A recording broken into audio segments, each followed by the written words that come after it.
guys, welcome back again from Tampa Bay. Going out for a nice little ride here. Late afternoon. Got to get some gas.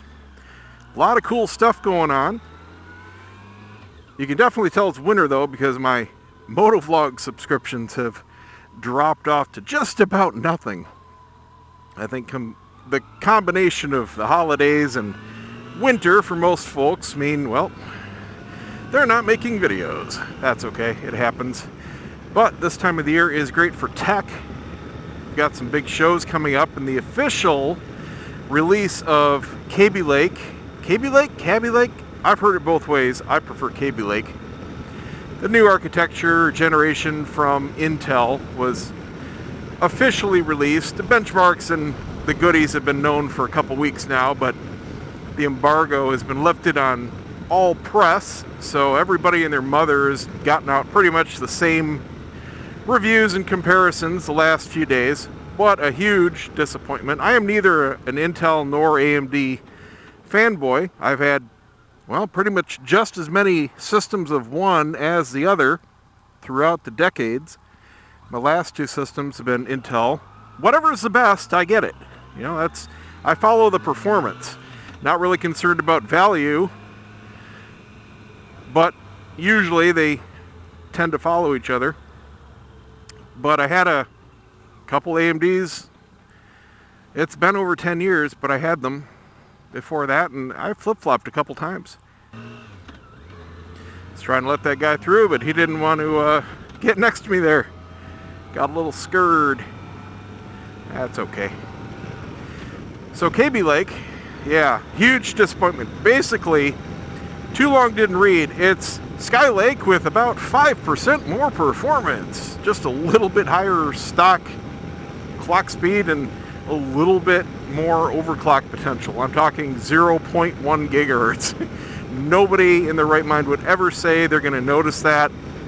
Benchmarks are showing the same single-digit percentage difference, all for more money and needing new motherboards. Yeah! Forget about that.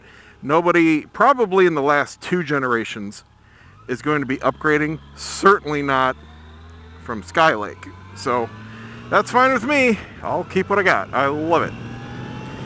But AMD is just coming out with their new stuff, which, frankly, I don't have high hopes. I think they will be on par as far as performance overall.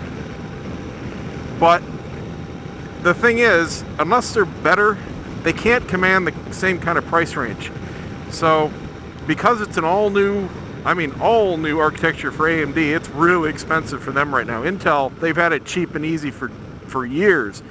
But AMD has sunk so much money into this whole new shebang, they can't totally cut their prices and make money. So either they're gonna be losing money on it for a while just to try to steal a customer base, or it's going to be priced too high and frankly not going to sell.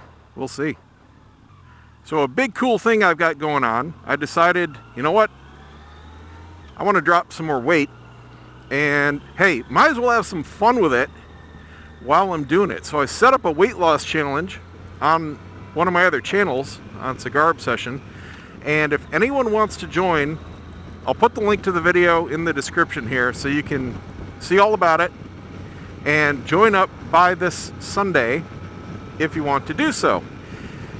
Short version, I'm not going to go into the whole spiel, you can watch that if you want, but short version, it's a combination of cash and a buttload of cigars to the winner, plus weekly free cigars going out to each individual week's winner. It's a 12-week competition. It's just based on body weight percentage loss to make it fair. And as of the time I'm making this video, the pot is over $1,000 and 250 cigars, and it will certainly go up more by Sunday. There's still several days left for people to sign up, so it should be a heck of a lot of fun. And I mean, the whole point is for people to lose weight. So it's going to be cool. It's a video thing, so everyone's going to have update videos being uploaded, and then I'll have a weekly update video with little snippets of everybody to show everyone the progress. And I think over 12 weeks, the amount of total weight lost in our group is going to be absolutely astounding. So it should be a lot of fun. Now me, I have a personal goal. I want to lose from the point I'm at now. If I lose 40 pounds, if I can hold that, I would be ecstatic. 30, I would be very, very happy. I'm not planning on losing a ton. As of this morning, I'm at 253. So I mean, if I get down under 220, that's smaller than I would be before high school. So I think that's the huge pie in the sky goal. And I kind of gimped myself because when I started this whole project, I was at 262, but I didn't want to wait. I know I'm not going to win. I'm not planning on winning, and I actually disqualified myself from the prizes anyway because I'm hosting it. I just want to lose the weight. But, you know, the carrot at the end of the stick is for everybody else. But I've already gimped my stats by dropping 9 pounds since I just started the project. And I'll probably drop a couple more between now and Sunday. But that's totally fine. That's my whole point, and my actual goal is to lose the weight. But I can imagine the joy somebody is going to get with, you know, a huge wad of cash, a ton of cigars, which most likely they're going to have to buy some storage for. So they're, you know, that's the point of the cash. So they can buy some humidors or a cooler or a winedor or, you know, whatever they want to do. And they're not stuck with all these cigars that they can't take care of.